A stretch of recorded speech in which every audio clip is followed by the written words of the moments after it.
seats on. I want to go on this side. Sit down. I want to go over there. That's not Jake This Busey. is the way our whole shoot went. I like to go over here. Yes. Hi, everybody. Where would you like Jake? You want Jake on this side or you want him in the middle? Where do you think Jake should be? Don't give them a choice. All right, so they said start, so I'm going to start. So we're here to talk about Starship Troopers from 1997. I have a couple questions I'm going to ask these guys, and then I'm going to turn it over to the audience to ask some questions. But the first question I kind of had for you two is, were either of you familiar prior to being cast with the novel itself? And if you were familiar with the novel, it's a two-part question. Knowing the kind of differences that were made in the story, were you, I guess, a little reprehensive about it, not knowing right off the bat if it was going to change?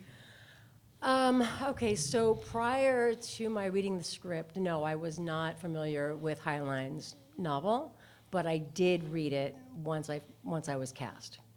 I did realize that Dizzy was, in fact, a male in the book, and I was like, that's it's weird, but okay, I think it actually kind of works because I'm very in touch with my masculine side. So yeah, I thought it worked pretty well. Was the changing of that character's gender and others as well, was that kind of what based the idea of like the co-ed showers and everything? Was that kind of bought off of that? I don't know if that was where it came from. I just think that in the future, I think that if you're a soldier, you're a citizen, it just doesn't matter. They kind of took the sex out of it. Right. It didn't or the gender out of it. You were a soldier, you were a citizen, and that's kind of all that mattered. You read the book. Had you already read the script? Yes. Did you like the book? Yeah. Yeah. Yeah. Was it a case of you were glad that you were going with the scripted version more so than the story that was in the novel? I really didn't. I was honestly neither here nor there about it. I was a little, I was just happy to work. Yeah. It was my third movie. It was a $100 million Paul Verhoeven movie, and I said, "Sign me up. I'm in." And that was kind of it. I wasn't about to say, Paul, we really should. I wasn't at that place. I was no Michael Ironside to be giving Paul any kind of shit about the script, or Ed Neumeyer for that matter. Yeah, so I was honestly just very happy to be there and part of the film. Mr. Ironside, same question. Had you read the book? Michael. Mr. Ironside is my father. Michael. Yes. What? Did you enjoy the book? Look, this is really a loaded question for me. My grandfather, Findlay Ironside, was... How many here are real sci-fi freaks? Okay, about a fifth of the audience. There was a group called the First 100. They were all sci-fi guys back in the 40s. And Sci-Fi Magazine, does anyone know that one? That was originally a club letter that was used in the late 40s. Started actually between the first two world wars, and again in the late 40s, up through the 50s, and then it was syndicated as a magazine in the 50s as Sci-Fi Magazine. And there was like all these guys that were a part of it. And they were all writers, and a lot of short stories and sci-fi short stories were club letters that they wrote for each other, because publishing houses and literature houses didn't want sci-fi. They didn't see it as a legitimate literature. Robert Heinlein was one of those guys. My grandfather knew him, along with A.J. Vaught, and Aleister Crowley was one of the 100. And if you know anything about the Beast, that's kind of questionable. And I read Starship Troopers knowing that, not that it's a big deal, maybe it is, he was a super fascist right-wing guy who cross-dressed and liked to write when he was wearing women's clothing, and also believed that if you weren't willing to kill for your country, you shouldn't be allowed to vote, which is pretty dramatic. A very, very, very super right-wing fascist guy. He also wrote a book after Starship Troopers called The Citizen's Handbook, about what you need to do to be a true citizen. So without politics aside, and I know it's a very contentious thing this year, he was very, very, very, very right of Hitler, and maybe a little bit right of Genghis Khan. So I knew a lot about it. So I'd already done Total Recall with Paul, and when they said they want to do Starship Troopers. I said, can I have a meeting to talk to Paul? And are you male or female under that mask? Yes. Just, oh, good, good. With a voice like that, you could be, you know, with some shots. But, oh, fuck off, I got a cousin. Anyway, that's another story. So I said, let's have a meeting with Paul. So I said to Paul, I said, Paul, you're a war rat. He was raised in Europe right after the Second World War. I know some of the backstories. A game they used to play when they were kids is they go in the field and they find old 888 shells, Panzer 88 and artillery shells, and put their foot on them and hit them with a hammer and watch them shoot off across the fields and stuff. So that was the idea of entertainment for him. And when he was a kid, I said, so you're doing Starship Troopers. What's your take on this? And he said, you question me? In that heavy Dutch ex-evangelical preacher voice of his, which he was, by the way. And that's another story. But, and I said, yeah, I want to know what I'm getting into. And he said, all right, I am going to make a perfect world, a beautiful world, where everyone's beautiful, everyone's equal, everyone's happy, everyone's good, but it's only good for killing fucking bugs. And I said, I'm in. And he was true to his, he was true. Also, I know about Paul. Paul isn't so much, and I won't speak for him. I speak from my experiences with him. He's not somebody who's political. He wants people to have discourse. So he creates situations, stories, movies, where you have to discuss the subject matter afterwards. Do you know what I mean? He wants you to engage. He wants you to question, you know? Like, when you got Doogie Howser putting his hand on a bug and going, it's in pain, and everyone cheers, you know? It's afraid. Sorry, I wasn't in that scene. I know you. Were you in that scene? I was. Ah, then you'd remember. Yeah, that's fine. I've only seen the film once. Fine. But, no, but you understand what I'm saying. Paul, I think, is a true artist. He goes from here, his concept of something, through the medium that he's working in and into the audience's brain with the least amount of distortion, depending on which mask you're wearing. And I think that's what says about a true artist. Most films and stuff like that are, you know how they say it takes a village to raise a child? It takes a village to make a movie. But in a few artist situations, Paul's one of them, I think, where he has absolute control over the whole medium while he's doing it. You know, so. And where's Busey? Where's Busey? I don't know. I think maybe he's at the bar. I think they went to go find him. okay. I'm kidding. Maybe he's Sorry, I having hope that was late an lunch. awful long answer, but. That's a good answer. All right, so to switch from I got applause. to switch from a content kind of answer to like a style answer, Starship Troopers 1997. I rewatched it last night. The effects hold up today. They're really incredible. The bugs look great. Everything looks great. But for somebody that was in her third movie, and then somebody who, you know, like you had said earlier, you're 317 movies in. At that point, who knows how many there were. I'm a total whore. What was it like? What were the challenges like for you, Dina, acting against, I'm assuming, tennis balls Him? and or for you first. and Pulling then- him, no, pulling oh, him, him as pulling well. him, Ladies pulling him out of a vermiculite pit. Oh, yeah. That was a challenge. Yeah. Because he's, you know, he's not a slight man. Well, Right? are- Like pull him out of a You pit. want to go there? I'm just saying. You I'm fucking want to go there? I was just a I Little was kids, cover just your a ears. girl. I was just a girl, and I'm like having to pull him out. We were in this pit. Do you guys remember when we pull him out without legs? Spoiler alert. Yeah, so that was a challenge. I was just one No, of you the guys challenges. have your death scenes are right one after another, and your death scenes are epic. Well, there was no reason for me to go on after he was gone. Yeah, but you have a- because I you're- really you're- had an unrequited love for. No, look, I won't For talk about Roger. you shooting me in the face or anything. But what was it difficult to film a giant sequence like that, final sequence? Oh, where God, you're in there's the so much in compound? that film that's so difficult to shoot. We never saw, we had 3 mechanical bugs. We had, I think, 3 mechanicals that were worked by hydraulics and stuff. They could walk them around and stuff. But they were totally useless for using on camera other than close-ups. We had 1 tanker bug, kind of half of a bug, so that So It was that- like the shell The shell, so that we could do that whole with, bug scene. that where Rico the was orange- riding him. Yeah. Most of the time, we were shooting with cutouts.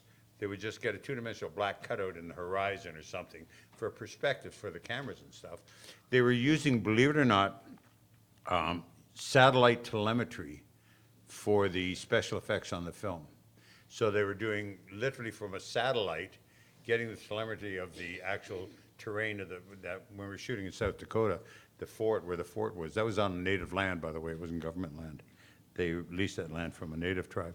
And so when we're shooting out, we're literally shooting, acting our asses off, shooting at two-dimensional cutouts Yeah. and stuff like that. And or nothing. And depending Or on, absolutely nothing. yeah, and depending on how close they were on you. And usually when they're in the close-up, then there's zero to shoot opposite of. I mean, there's nothing out there, just look scared or look mean, and they're coming at you very quickly, and there's lots of them. And we're like, okay,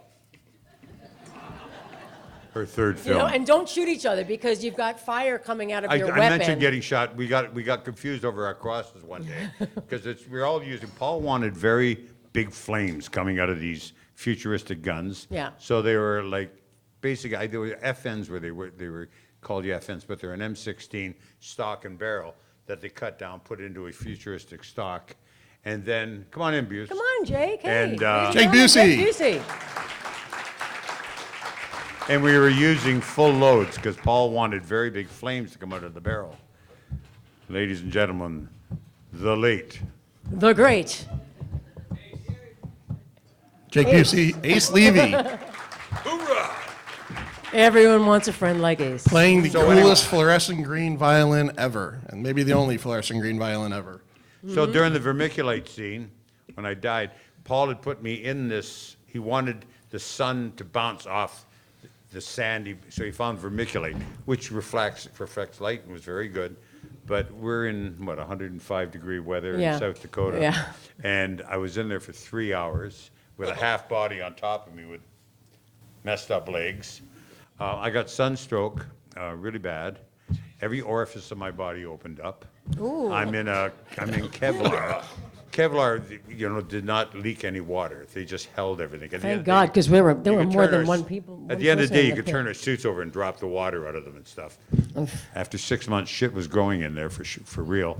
Made a And good suit I for do not yourself. remember shooting the scene where I just screamed, "Do it, Rico, do it." I don't remember. I passed out. They put me on an IV and took me to the hospital after that scene. I got 2 days off. I didn't get to see her die. But that's what I remember from that sequence was, boy, it's hot. How long is it going to be?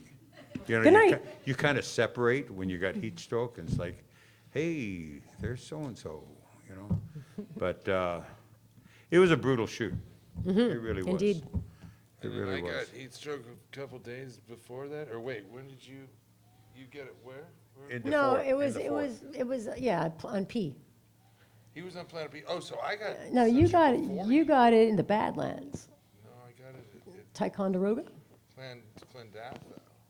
Yeah. I thought you had it when it was 104, and we were out in. Children, please don't argue. Who didn't in have South heat stroke? Dakota. I don't know. Kadoka. Casper didn't get heat stroke. Casper Van Dien. I did not get heat That stroke. jaw doesn't get heat stroke. A lot of us got heat stroke, and And- and it was yeah. There's like this Kadoka. cloudy thing that comes over you like that, like Mike described. Yeah, it's. When we started stroke, shooting, man. the temperature was, in the mornings, was somewhere just around 30 degrees, because it was in South Dakota and stuff like that. And by the time it's a 6-month shoot. By the time we finished, it was in the 104s, 105. So you go into your dressing room and break the ice in the water in your toilet in the morning. Yeah. Yeah. Yeah. And by the end of the shoot, you're dying. You've got like 2 inches of water inside your Kevlar suit. And all that equipment, it came out to about 70 pounds, when you get the rifles, the vests on, the helmets, and all that stuff. And, Yeah, the rifles alone were 35. yeah, it was, then you have people having fights and arguments. We took over a whole hotel in, what was the name of the town in South Dakota? Kadoka, South Dakota. Kadoka, South Dakota. Kadoka, South Dakota. We took over, and it was like, there'd be arguments and Western. fights and people falling on chairs and shit at night. 700 people town. Yeah, we took over this whole town. So Poor that buggers. one thing, Michael, I don't know if you remember this, but we had one of our crew members who, it was so hot, and I think the air conditioner in his room went out.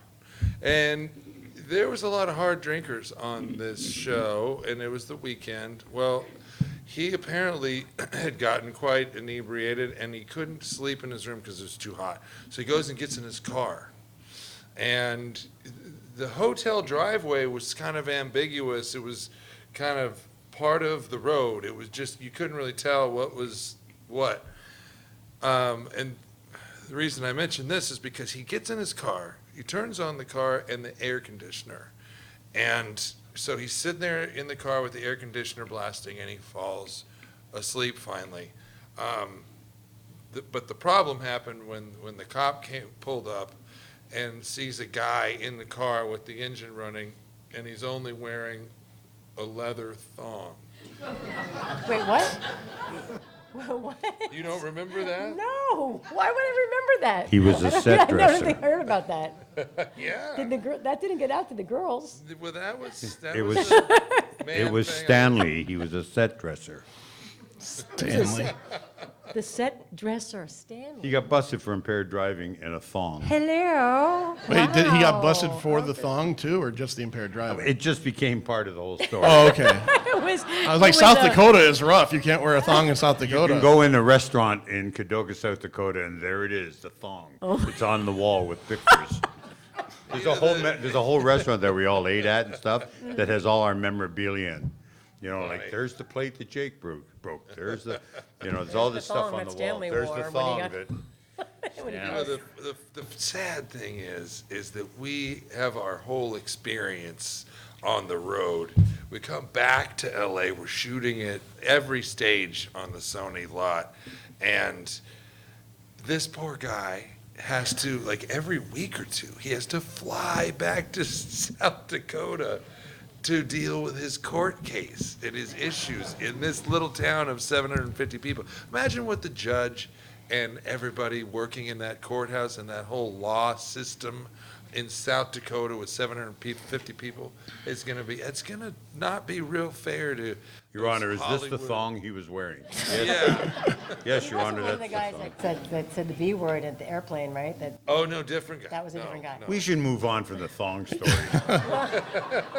Well, what about the guy? Were you there when we couldn't take the plane because somebody on the crew said Oh. the B word at the airport and they Yeah. Oh. made us So- stay so in. wait, And that's pre 9/11 plane. too. I had That was pre yeah. Yeah. let me preface that. I want you Please, to no, go no, please take do. it. want you to No, take I the don't want story, it. but I You just take wanna it. I'm preface it. I'm done. I prefaced. Okay, so Michael can take over too, but so right before the movie started, I bought a brand new Dodge truck, and my girlfriend, I got her a job as a stand-in for Denise, about the same size, and so she drove the truck so we would have transportation.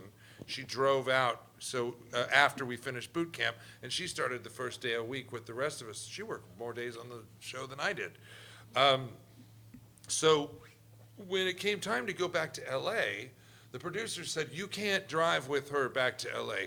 You have to fly on our chartered plane. And I said, no, I'm not going to just make my girlfriend drive my truck across the country, and I want to be with her. We want to do a road trip.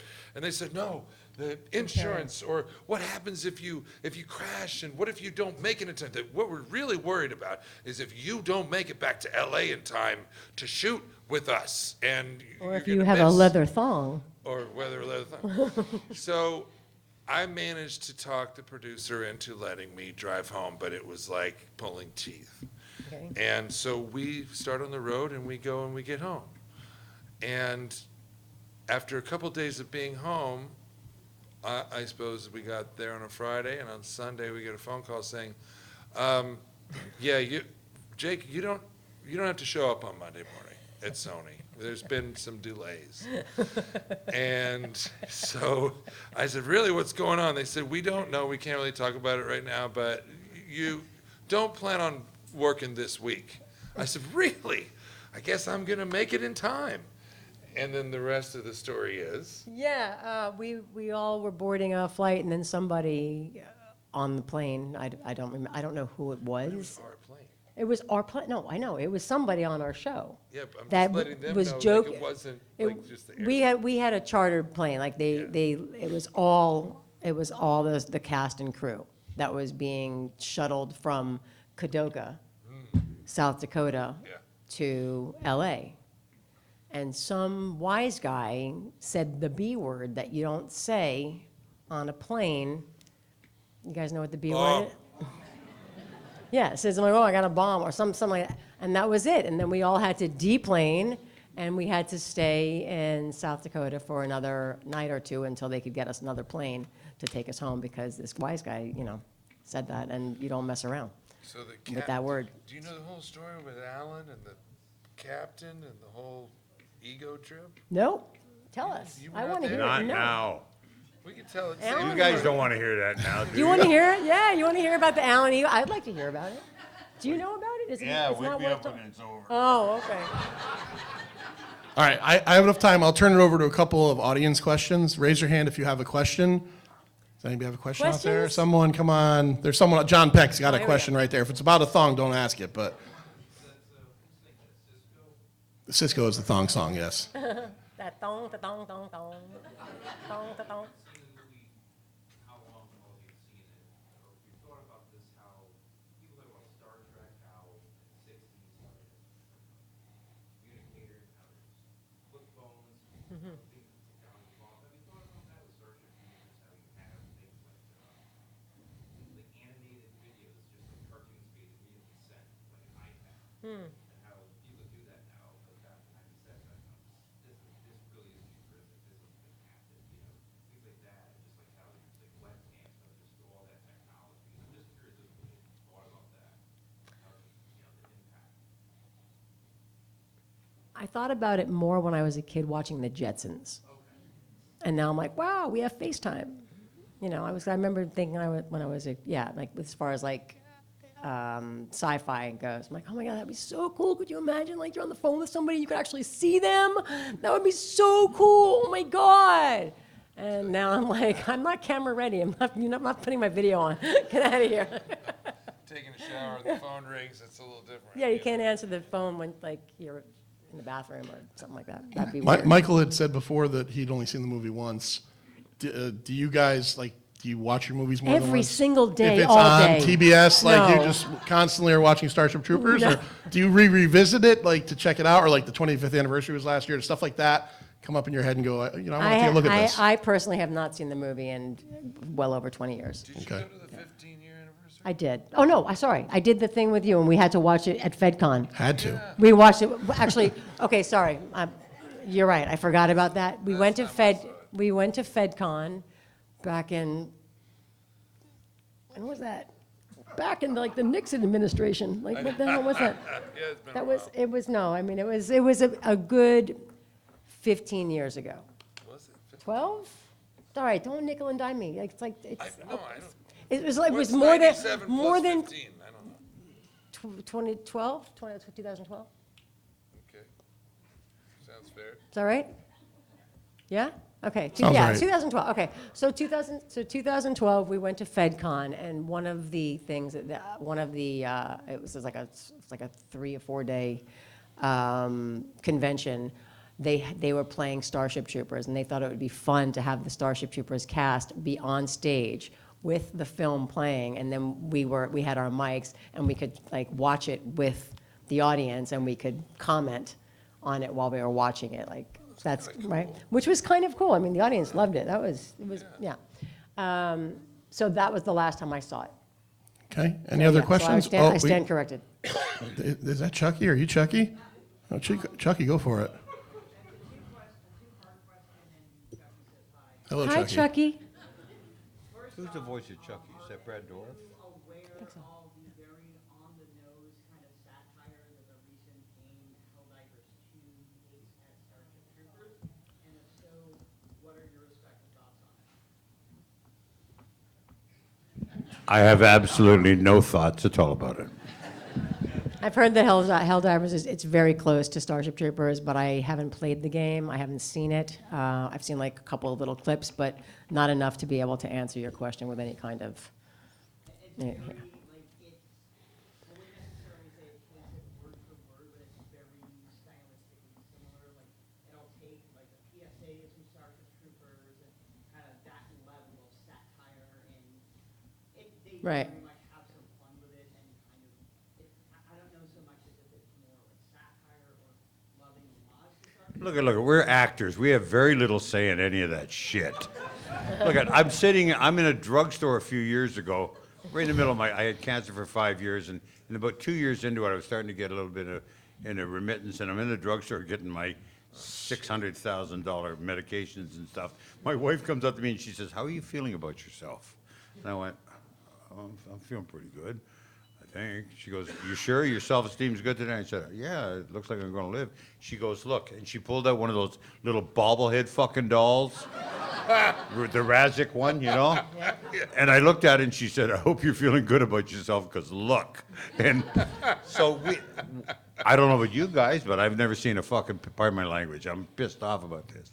I've never seen a penny or been asked for my advice or input on any of that. We're basically a commodity.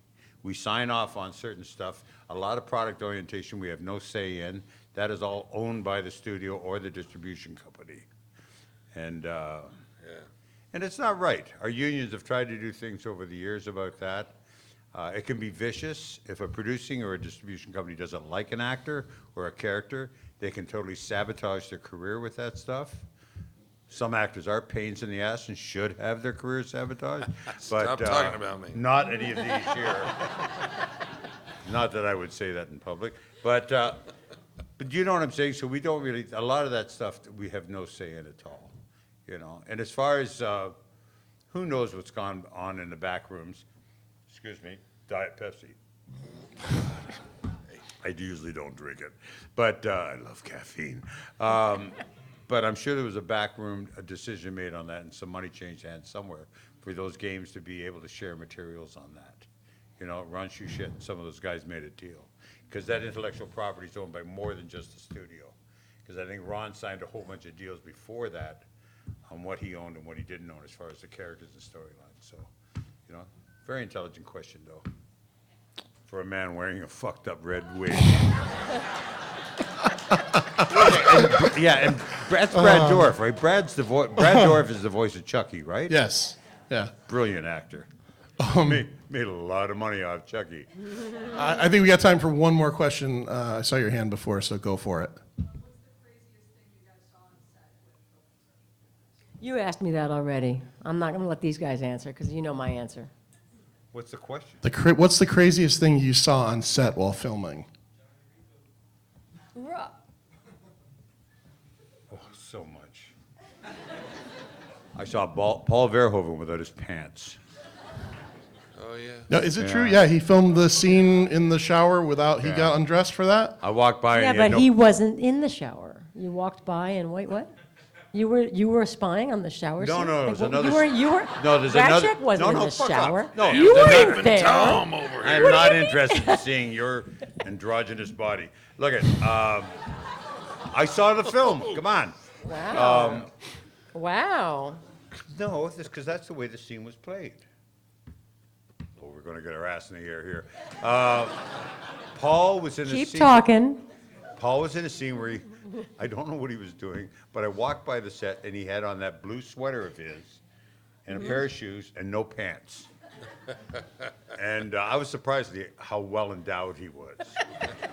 You know what I mean? I sort of went, huh? And he went, "You're not supposed to be here." And I went, Yeah, because it was the shower scene and he didn't belong there. But it's interesting now to know No, that you it was were actually in the there. production offices. It was in the production office. He was making He sure was- you were androgynous. He was. What do you mean he didn't have pants on in the production office? Was he getting ready for his shower I have scene? no Like, what idea. the- I saw What's Paul hap- Verhoeven with no Who was pants he on. casting? You asked me what was the weirdest fucking thing I saw on Starship Troopers. Hey, Jake- hey, Paul Jake- I'm not This is responsible for Paul not having his pants on. Well, want maybe me to give a maybe whole you thumbs were. I don't think it get weirder, but you maybe were. Jake Busey, was there something Maybe particularly Jake weird that Busey you saw was. that happened? Oh, man, it was a military film. It was high and tight. We were solid production.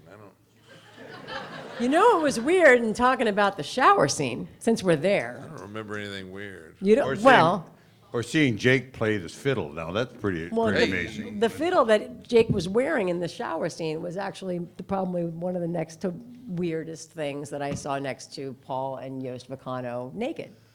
Was you and Casper naked. Yeah, I made a little trip to the fun store.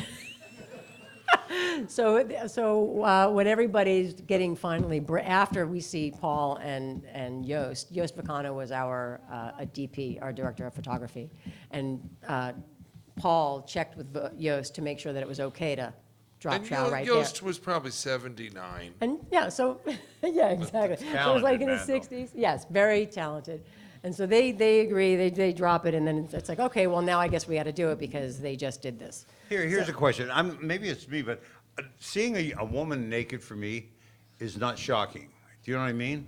It's just like, oh, you know, it's like, usually it's like, oh, you know, because, but seeing another man naked, for me, It's a party. is shocking. Do you know what I mean? So like, whoa, cover that up, you know? Do you know what I mean? It's like, I think we're so male-oriented in our society to objectify women, where we see women naked and we basically have an acceptance level. But when you see men naked, it's kind of like, that's that what he's away. got. Which you know? brings- It's like, Which or- brings me do you back know- to Do you understand seeing what I'm saying? these There's- guys naked. Well, now we're You going to ain't just never bring, going to see me naked. come on. No, What if no, we say? no. What if we ask nicely? You have no many. What if we ask really Too nicely? many With surgeries. sugar, What? with sugar on top? If we ask. No. So anyway, so getting back to Jake and Casper. So once the nakedness was done, and we were supposed to feel, you know, more comfortable about it because we just saw the two grown men drop, we still weren't. But Jake and Casper were, and why were they more comfortable to just drop their towel? Well, why don't you tell us what you done and did? Well, we were ourselves well endowed. Yeah. That particular Well, day. both of them wearing like Extendo. extendo penises. They brought the Dirk Diggler of penises to cover. So they dropped the trowel, and they both have like rubber bands, like holding it on like a nose. No, it was just It's like- it was a slip It's on. like 15 inches long. They were knee bangers. Yeah. Cyrano de Bergerac. Yes. It was Yes. pretty funny, and so that also broke more ice right there. So it was just a day that was just a fun-filled day. Penises in your face. Hey. I think the most embarrassing moment though was, okay, so you have the shock and awe of Paul and Yost dropping their pants, and everyone, oh, that's the big moment. Oh my God, everyone laughs. But it you off. guys topped it. They walked away. Well, and then we had the next moment, which was everybody getting naked and, oh, you know, we're all puritanical Masks Americans off. and all this. So there's that big moment, and then there's the third, which is that everybody realizing that we've got these slide-on hang-downs. And so what we've both looked at each other and realized is that we had dug a big hole for ourselves. Because there's your 1, 2, 3, but we dug a hole in the sense that, well, now Paul says, well, come on, we're going to film this, you have to take that off. So there's a little bit of a lackluster anticlimactic moment there when the big 15 goes back to normal, and everyone's like, oh yeah, you guys are something else, aren't you? Yeah. Reap what you sow. Yeah, well, no, we got a good dose of that, We all got a good dose our of it. own medicine, yeah. It was fun. It was a fun day. And the great thing about it is the showers were truly warm or hot, whatever, It Nick was wasn't, working he was wafting in all the smoke to make it look, they couldn't get too hot, the water, because then you steam up the camera lens. oh, that's right. So it was kind of, it wasn't really warm. It Lukewarm. was kind of like, yeah, just It barely. wasn't cold. It wasn't cold, no. Do you know what I So like that about was just that? good. Do you know what I like about that sequence when I saw it? Reasons. Is that Paul was successful in creating an androgynous situation where it was not sexually objectified in any way. He really did stay true to what he wanted with that film, was the equality There through were the no, sexes. you mean because there was no slow-mo, like There was, well, lathering, there was no, soaping? pardon, He's there here was for a no girl. titillation, there was none of that stuff. It was meant to be a practical experience of equality among the sexes. mean I thought it was there's no very titillation? successful, you know? He didn't want it to be anything other than violence and politics, which is Yeah, pretty kind of it cool. always shocks me when people come up and say, "Oh, I love that movie you were in, Starship Troopers." Oh yeah, and the shower scene. I'm like, there was nothing erotic about the shower scene. It was just people talking about they wish they were a farmer or they I wanted know, but to a lot be of, a lot of the cop. guys that saw it were like 15 at the time. And they're like, Right. boobs! Saw your dad. You know, boobs! Right. My brother at the time was 14 years old. And Oh, his well. you know, and his friends were going to school and they knew that his older sister was an actor. I saw your sister's boobs! It was the worst for him. It was the worst. I saw her That is boobs. too funny. Oh, jeez. All right, I think we're running over, so before I get yelled at, I want to say thank you to everybody here. Oh, Yeah, thank you. you guys for showing Jake up. Busey, Dina Meyer, Michael Ironside. Thank you, guys. If you have not recently watched Starship Troopers, which obviously they say they haven't, you guys should all check it out because it is a great movie. I watched it last night. It holds up, and it's a lot of fun, and yeah, it's a great time. So thank you all for coming to this panel. Thank you for coming to CT HorrorFest. Come to our tables. Come buy some autographs, merchandise. Get some merch, anything. get some good stuff. Absolutely.